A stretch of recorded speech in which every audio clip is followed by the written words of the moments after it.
इस एक्ट में सुधार की गुंजाइश है और सरकार मानेगी?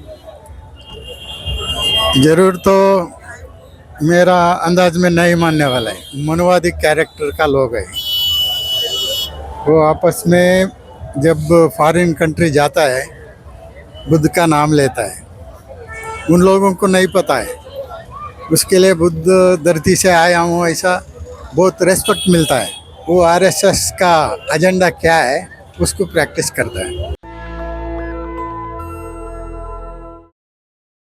महाबोधि मंदिर बोधगया को जो आज़ाद कराने की लड़ाई है उसमें कर्नाटक से समाज सेवी हमारे साथ हैं और वो भी कर्नाटक से आए हैं। देश भर के लोग आए हैं, श्रीलंका से, बर्मा से भी लोग आए हैं और वो एक बड़ी डिमांड कर रहे हैं। प्रधानमंत्री नरेंद्र मोदी पहले ही कह चुके हैं कि हमारी पहचान बुद्ध से है, भारत की पहचान बुद्ध में भारत से है।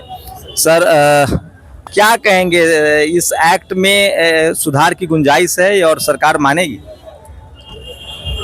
जरूर तो मेरा अंदाज में नहीं मानने वाला है, लेकिन वो लोग मनोवादी कैरेक्टर का लोग है वो। आपस में जब फॉरेन कंट्री जाता है बुद्ध का नाम लेता है, उन लोगों को नहीं पता है उसके लिए बुद्ध धरती से आया हूँ ऐसा बहुत रेस्पेक्ट मिलता है।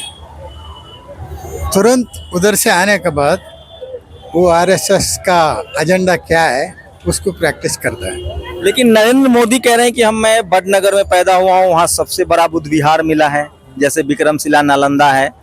नरेंद्र मोदी ने चारों धाम की यात्रा की है, वो लुम्बिनी भी गए हैं, सारनाथ भी गए हैं, बोधगया भी गए हैं और कुशीनगर भी गए। वो कह रहे हैं हम बुद्ध सर्किट बना रहे हैं।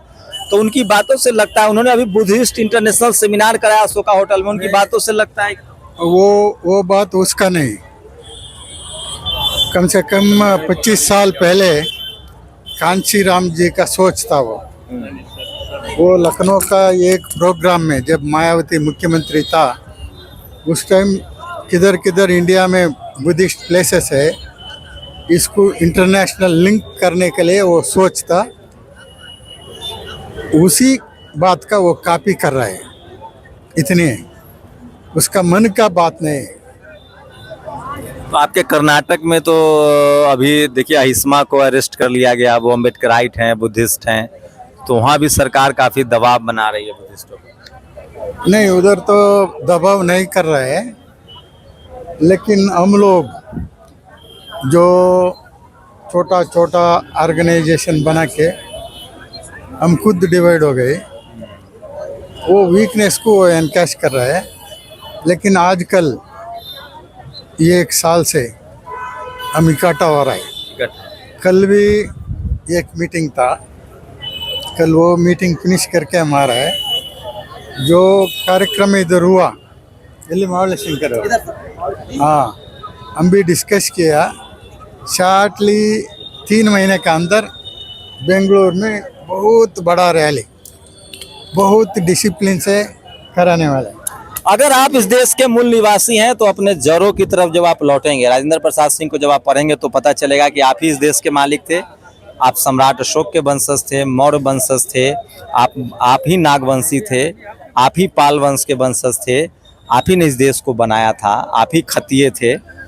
और कुछ इस तरह के हालात बने कि आपके हाथ से सत्ता चली गई और आज भी भारत की पहचान बुद्धमय भारत से है। सांस्कृतिक राजनीतिक विरासत एक्सचेंज होता रहता है, लेकिन जो जड़ें हैं वो ख़त्म नहीं होती है। इसलिए आप खोए हुए बुद्ध की खोज, सम्राट अशोक का इतिहास, ये सब जब पढ़ेंगे तो पता चलेगा। मोहनजोदड़ो की सभ्यता हो या हड़प्पा की सभ्यता हो, वो स्तूपों की खोदाई में हड़प्पा मिला, मोहनजोदड़ो मिला। मोहनजोदड़ो की खुदाई में से स्तूप नहीं मिला है। तो भारत में जहाँ ज़मीन खोदिएगा वहीं बुद्ध मिलेंगे। भारत की पहचान बुद्धमय भारत की है और ये आपको जैसे जैसे बहुजन समाज और इस देश के लोग पढ़ते लिखते जाएंगे आपको मानना पड़ेगा। शुक्रिया सर हमसे बातचीत करने के लिए। Thank you. नेशनल दस्तक की आपसे गुजारिश है कि अगर इसको बचाना चाहते हैं तो नेशनल दस्तक को सब्सक्राइब करने के लिए रेड कलर के सब्सक्राइब बटन को दबाएं, फिर बेल आइकन की घंटी दबाएं। नेशनल दस्तक को बचाने के लिए बहुत ज़रूरी है कि हर खबर को शेयर करें, लाइक करें, कमेंट जरूर करें।